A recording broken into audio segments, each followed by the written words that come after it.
Assalomu alaykum, hurmatli kanalim obunachilari. Yangi videoga xush kelibsiz. Agar siz yangi bo'lsangiz, kanalimga obuna bo'lib qo'ying. Videoni boshlashdan oldin videoga bitta like bosamiz. Bugungi videomiz Germaniyaga kelish haqida bo'ladi. Unda bo'lmasam, videomizni boshladik.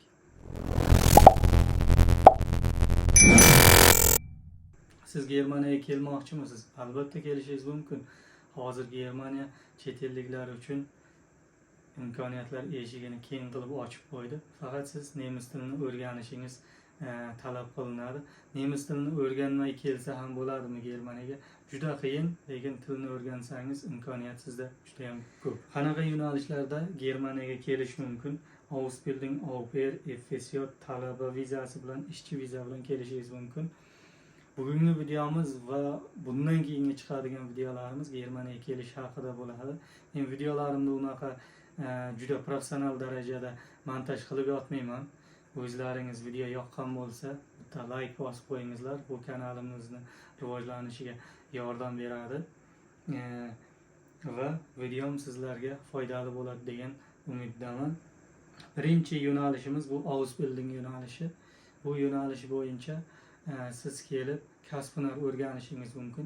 2,5 yildan 3 yilgacha davom etadi. Mening sizga maslahatim O'zbekistonda tilni o'rganib, keyin Ausbildungni to'g'ri yo'nalishini tanlab, sizga yoqadigan yo'nalishni tanlab keling.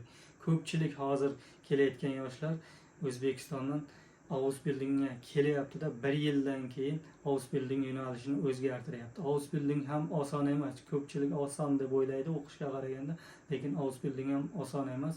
Ausbildungning minus tarafi ham ishlab ham o'qishingiz kerak. Plus tarafi sizga Ausbildungda oylik to'lanadi. Eng ko'p pul to'laydigan yo'nalish hozir Germaniyada IT yo'nalishi. ITda ham ko'p pul to'laydi va IT yo'nalishini Germaniyada ko'p nemislar o'qimaydi. Ozroq nemislarga bu qiyinlik qiladi. Ular gumanitar sohada ko'proq Ausbildung qiladi.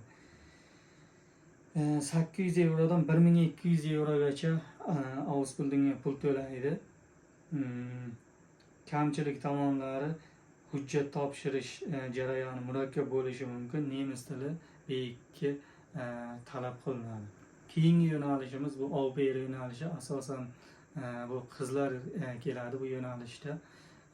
Ya'ni neyankalik.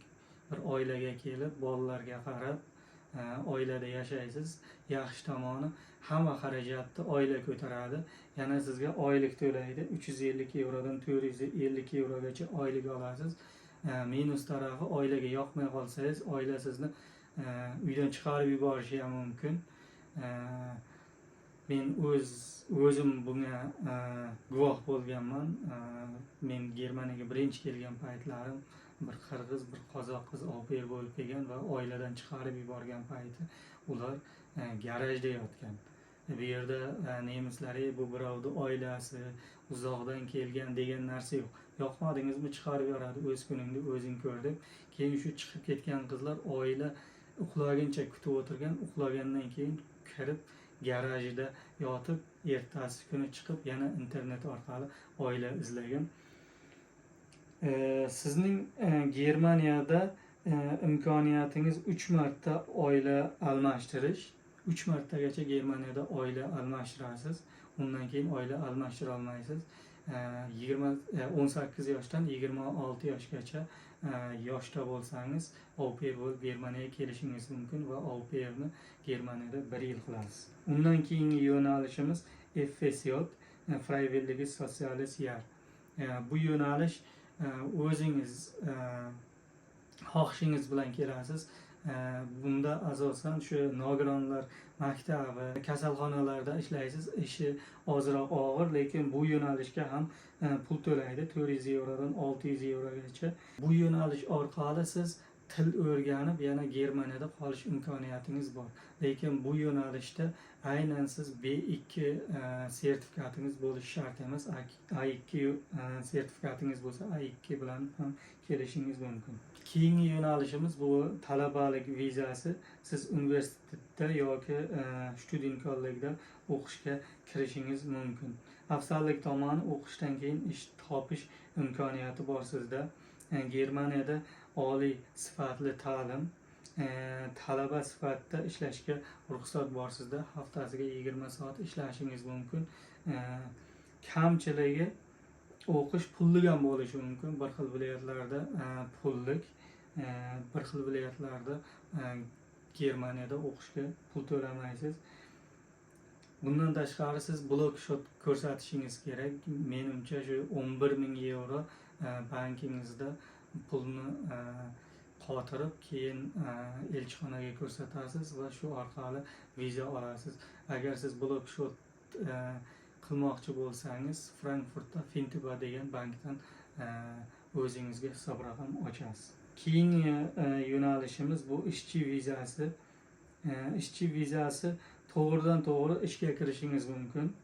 Yuqori maosh va huquqlarga ega bo'lishingiz mumkin. Oila a'zolaringizni birga olib kelishingiz mumkin. Bunda ham eng kamida B2 sertifikat talab qilinadi. Kamchilik tomoni, diplom tan olish jarayoni juda ham murakkab, hujjatlari juda ko'p narsalarni topshirishingiz kerak. Hujjatlaringizni, ya'ni diplomingizni sertifikatsiya qildirish uchun nemis tilini yaxshi bilishingiz kerak. Buni aytdik. Ish topish oson emas. Xulosa qilib nima deyishim mumkin? Mana shu yo'nalishlarda Germaniyaga kelishingiz mumkin. Hammasiga til sertifikati kerak bo'ladi. Imkoni boricha til o'rganishga harakat qiling. Germaniyaga kelish unchalik qiyin emas. Faqat hammasi sizning harakatingizga bog'liq.